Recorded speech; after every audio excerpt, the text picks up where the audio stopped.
ഇന്നൊരു സാരി ബ്ലൗസിൻ്റെ കഥ പറയട്ടെ. ഇതാണ് നമ്മുടെ മെറ്റീരിയൽ. കുറച്ചൊന്നുമല്ല, കുറച്ചധികം മോഹങ്ങളോട് കൂടി ഞാൻ വാങ്ങിയൊരു സാരി ആയിരുന്നു കേട്ടോ. പറയുമ്പോൾ തന്നെ അറിയാലോ എന്തോ പ്രശ്നം പറ്റിയിട്ടുണ്ടെന്ന്. ശരിയാണ്, ഈ സ്ക്രീനിൽ കണ്ടല്ലേ, ഇതേ പാറ്റേൺസ് ഒക്കെയാണ് എൻ്റെ മനസ്സിലുണ്ടായിരുന്നത്.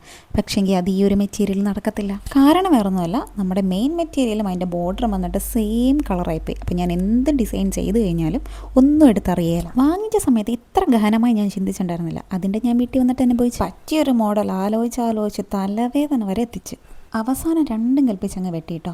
ഒരു നോർമൽ പ്രിൻസസ് കട്ട് തന്നെയാണ് ഇപ്പോഴും ചെയ്യുന്നത്. പിന്നെ എൻ്റെ വക എന്തെങ്കിലുമൊക്കെ ആഡ് ചെയ്തില്ലെങ്കിൽ എനിക്കൊരു സമാധാനം വരത്തില്ല. അങ്ങനെ ഞാൻ കണ്ടുപിടിച്ചൊരു നെക്ക് പാറ്റേൺ ആണിത്. ഇപ്പം ഞാൻ നിങ്ങൾക്ക് വേണ്ടിയിട്ട് കറക്റ്റ് മെഷർമെൻ്റൊക്കെ എങ്ങനെയാണ് എന്നൊക്കെ പറഞ്ഞു തരികയാണ്. പക്ഷേ അതൊന്നും സംഭവം പാളിപ്പോയി. കൃതാർത്ഥിയായി ഞാൻ. അങ്ങനെ അവസാനം എത്തിയതാണ്ടോ ഈ ഒരു മോഡൽ. ഭയങ്കര വെറൈറ്റി ആയില്ലേ. അങ്ങനെ അങ്ങ് വിട്ടുകൊടുക്കാൻ താല്പര്യമില്ലാത്തതുകൊണ്ട് ഇപ്പോൾ ആ ട്രെൻഡിങ് സംഭവം ഞാൻ നെക്കിലൊന്ന് പരീക്ഷിച്ചിട്ടോ. രണ്ട് സൈഡിലും ഇതുപോലൊരു പാറ്റേൺ വെച്ച് കൊടുക്കില്ലേ, അത് ഞാനങ്ങ് ചെയ്തു. അപ്പം ശരി, ഫൈനൽ ലുക്ക് ഇതെല്ലാം പിന്നെ കാണിക്കാം കേട്ടോ.